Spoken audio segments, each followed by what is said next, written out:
Bienvenue dans Popcom RSE, le podcast qui fait éclater au grand jour les recettes clés de la communication RSE, et le tout sans greenwashing. Bonjour, je suis Ludovic Chazali, expert en communication et marketing, et voici à mes côtés Mathieu Janik, consultant indépendant en communication responsable. Salut Mathieu. Salut Ludo. Aujourd'hui, nous vous proposons de parler de Koh Lanta, un jeu télévisé de télé-réalité et d'aventure qui se passe dans des îles paradisiaques où une vingtaine de candidats répartis en deux équipes s'affrontent lors d'épreuves en tout genre, avec au finish un ou une survivante qui gagne 100 000 € et beaucoup de média training. Difficile de regarder cette émission sans sauter sur son canapé, n'est-ce pas Mathieu ? Oui, ou se suspendre à des poteaux, se rêver suspendu ou debout sur des poteaux, suspendu à des barres, etc. Ouais. On va y revenir, Ou oui, manger des effectivement, trucs sur les improbables. poteaux. Donc avec Koh Lanta, on a de l'aventure, du dégoût, de la déroute psychologique, des coups de force et des coups de mou. L'émission ne laisse vraiment pas indifférent et dégage une énergie énorme. Dans le détail, les candidats sont livrés à eux-mêmes, ils tentent de survivre en s'organisant en groupe, en tissant des liens entre eux, parfois solides, parfois assez pourris, il faut le dire. Les épreuves rythment l'émission, l'immunité pour ne pas sortir, le confort pour manger correctement et les conseils pour dégager les plus faibles ou les moins malins. On parle ici d'épreuves physiques, la dégustation de verres géants crus, les courses d'orientation, la collecte debout avec son propre corps. On est loin de l'ambiance feutrée de la communication d'entreprise, Mathieu. Tu me permets de grignoter des insectes crus en t'écoutant sur le rapport entre cette émission et la com responsable. Oui, tu peux manger ce que tu veux, c'est très bon. J'ai eu l'occasion de goûter les insectes à l'occasion d'une mission pour une entreprise qui depuis a fermé. Est-ce que tu peux nous expliquer déjà comment ça t'est venu à l'esprit, cette émission, pourquoi elle te fait penser à la com RSE ? Oui, c'est vrai que je l'avais regardé lors des premières années et sans penser aux enjeux de communication RSE. Et dans le cadre de la préparation de notre podcast, je me suis dit, il y a quand même quelque chose d'intéressant avec cette émission de télé-réalité. C'est le totem d'immunité. C'est-à-dire, c'est au niveau d'une équipe ou d'un candidat, une fois qu'il n'y a plus qu'une seule équipe, c'est le gain de ce totem qui permet d'éviter d'être éliminé. Et je fais le parallèle avec la certification, avec les labels RSE comme objectif à atteindre, puis ensuite comme élément de preuve, de crédibilité. Ce sont des éléments de preuve qui permettent de communiquer de façon beaucoup plus sécure, on va dire. Quand vous avez au niveau de votre entreprise, au niveau du produit ou du service, un label bien sûr de référence. Donc là, ça questionne les différents labels. Il y a différents niveaux, on va dire, de labels de certification. En tout cas, quand vous pouvez mettre en avant une certification au niveau de votre entreprise ou au niveau de votre produit, vous avez beaucoup moins de risques d'être critiqué. Ça vient attester la solidité de votre démarche ou les qualités environnementales de votre produit, de votre service. C'est vrai que c'est la crédibilité à l'état pur, en fait, quand on est reconnu par des organismes. Et donc, je vois le rapport avec l'immunité et effectivement, le totem d'immunité que peuvent avoir les candidats dans l'émission. C'est ça. Et donc, c'est se dire aussi que c'est toute une stratégie. Et on voit bien le travail d'équipe pour aller chercher ce totem d'immunité, le décrocher. C'est pareil pour aller décrocher un label RSE. Ça demande un engagement de toute l'entreprise. Ça demande un plan d'action. L'idée, c'est aussi de progresser. Souvent, les labels, il y a différents niveaux de maturité. Donc, c'est vraiment quelque chose de collectif et c'est vraiment quelque chose qui est un élément de réassurance, en fait, en matière de communication RSE. C'est clair. Pour ma première question sucrée-salée, si tu me le permets, je voulais partager une petite info croustillante. Le créateur des épreuves de Koh Lanta, est-ce que tu sais qui c'est ? Non. Non. Eh bien, c'est monsieur Yann Le Gac. J'ai fait mes petites recherches. Et pour la petite histoire, c'est aussi le père Fouras de Fort Boyard. Ah! Donc pourquoi je précise tout ça? J'y viens.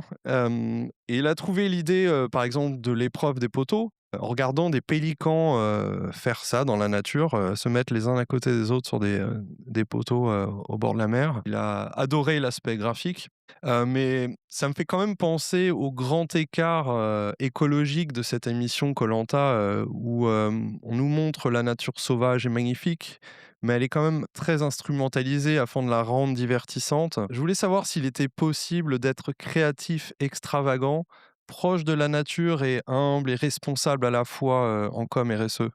C'est un gros sujet. C'est effectivement une question. Donc là, il y a plusieurs choses, hein. On va demander en matière de communication RSE, à la fois une tonalité, plus légère, décalée, pas forcément être sur le côté uniquement rationnel, mais aussi sur le côté émotionnel. On a besoin en communication, de simplifier les messages, mais il faut pas être dans la caricature ou il faut pas être dans le choix d'une action qui va être, facile et belle à communiquer alors qu'elle est pas significative par rapport aux enjeux. Donc c'est toute une question, d'équilibre à trouver et aussi de cohérence et de complémentarité au fil du temps. Au fil du temps et au fil des différents supports. Donc pensez aussi la complémentarité entre les supports de communication et donc effectivement, c'est un exercice, hem, qui est pas j'allais dire périlleux comme quand on est sur les poteaux, mais voilà, c'est un exercice pas évident. J'ai une autre question sucrée, salée, directement tirée de koh car à mes yeux, c'est le plus fascinant et on a commencé légèrement à en parler déjà. C'est la psychologie des candidats. Certains vont vraiment puiser très loin au plus profond d'eux, et montrent une résilience, une volonté, une ambition absolument incroyable. Mais cela ne s'arrête pas là et tu en parlais. On voit beaucoup de personnes portées, littéralement parfois par leur équipe. La puissance du groupe, est parfois vraiment phénoménale, hein, et je voulais demander si tu avais un exemple de com RSE de groupe qui aurait été, initié par une personnalité forte qui aurait amélioré les performances individuelles? Parce qu'on est vraiment là dans cette espèce de esprit d'entraînement, en fait. Est-ce que tu aurais un exemple, comme ça en com RSE? Alors, bien sûr, on a des figures, on va dire, de la communication RSE ou de la RSE au sens large. On l'avait évoqué lors d'un épisode précédent où, heu, une personne comme Fabrice Bonifay, au sein du groupe Bouygues ou au sein du collège des directrices et directeurs du développement durable. On voit bien que ce sont des voilà, Fabrice porte ces sujets-là depuis très longtemps et insuffle une énergie, incroyable dans l'entreprise et plus généralement dans son association. Hem, mais là, dans ce que tu dis, moi, j'aimerais plutôt souligner les différents profils et ça me fait penser aux enjeux d'engagement des salariés et ça, c'est un objectif de communication RSE interne aussi. Et c'est-à-dire que, bien sûr, il faut s'appuyer sur les personnes qui sont les plus motrices, qui sont les plus engagées, mais il ne faut pas oublier le côté dynamique et de dire que, dans une entreprise, dans un groupe, d'humains, en fait, on va avoir des personnes qui sont déjà sensibilisées, conscientisées, qui vont avoir envie de bouger. On va avoir des personnes qui sont plutôt réfractaires. Donc celles-là, on va plutôt les laisser de côté, voire préparer des argumentaires pour quand elles nous «attaquent» entre guillemets. Mais il y a tout le ventre mou, on va dire, de personnes qui vont un peu aller, en fonction de là où va le vent et c'est tout à fait naturel, il y a pas de problème avec ça et donc en matière de communication RSE, c'est penser à s'appuyer sur les personnes qui sont les plus engagées et qui vont être motrices, mais aussi soigner et valoriser les personnes qui s'engagent à leur humble niveau, qui n'ont pas forcément le même niveau de conscientisation, qui n'ont pas forcément le même niveau de responsabilité, mais pour autant, c'est parce qu'elles sont là que l'entreprise bouge. On a aussi ça effectivement dans koh dans cet esprit d'équipe, dans cette, synergie en fait, dans les groupes, même si parfois les objectifs sont vraiment différents.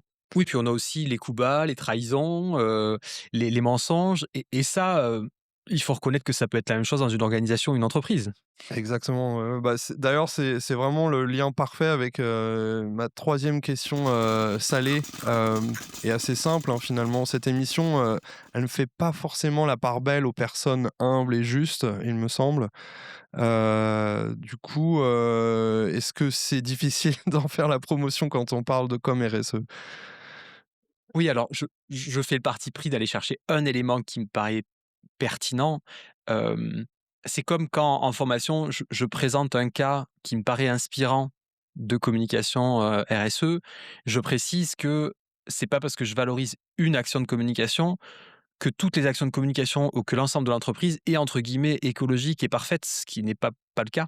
On est Donc là, d'accord. effectivement, dans cette émission, il y a d'autres choses qui sont problématiques et ce serait plutôt effectivement des choses à ne pas faire ou comment est-ce qu'en matière de communication RSE, on va pouvoir valoriser l'engagement. En fait, il y a une articulation à trouver entre l'engagement individuel et l'engagement collectif et parfois cette émission-là, elle met vraiment le focus sur, l'individu Ouais. et d'ailleurs, il y a qu'une seule personne qui gagne. On pourrait imaginer, des prix collectifs, on pourrait aller jusqu'au bout en équipe ou en binôme ou donc on pourrait imaginer d'autres choses. D'ailleurs, il y a des trophées d'entreprise sur la RSE où, on va retrouver, la personnalité de l'année, on va dire, en matière de RSE, mais aussi l'équipe de l'année. Ah, c'est intéressant ça, je savais pas. Voilà, donc c'était, je ne sais pas s'ils le font encore, mais il y a quelques années, c'était, Walt Disney France, Mmh. qui et d'ailleurs, ils avaient la même démarche, aux USA, qui proposait alors là encore, hein, indépendamment du modèle économique, de l'entre Oui. mais cette démarche de dire: «On va valoriser une personne, un salarié ou une salariée qui s'est particulièrement démarqué en matière d'engagement RSE, mais aussi une équipe». Et ça, je trouve ça chouette comme idée. Donc là, c'est Oui, effectivement, c'est un travers avec koh c'est le côté individualiste. j'imagine que quand ils ont un prix en équipe, ils gagnent pas tous 100 000 €, mais au moins ça donne, une certaine fierté d'appartenance qui est, un des Oui, là, points ce sont clés des j'imagine de prix, la RSE.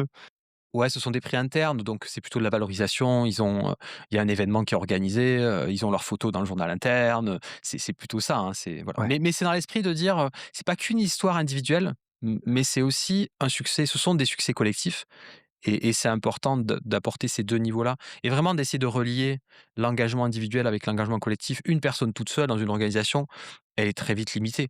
bien On a sûr. besoin du collectif. OK.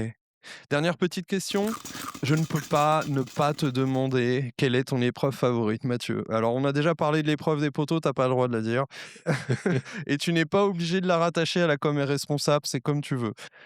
Est-ce que tu te souviens de toutes les épreuves? Je peux faire une petite liste si tu veux, Quel mais bah, tu en as cité quelques-unes tout à l'heure, ouais, heu, bah, la quête de l'eau, de la nourriture, ouais. le faire du feu, par exemple, voilà.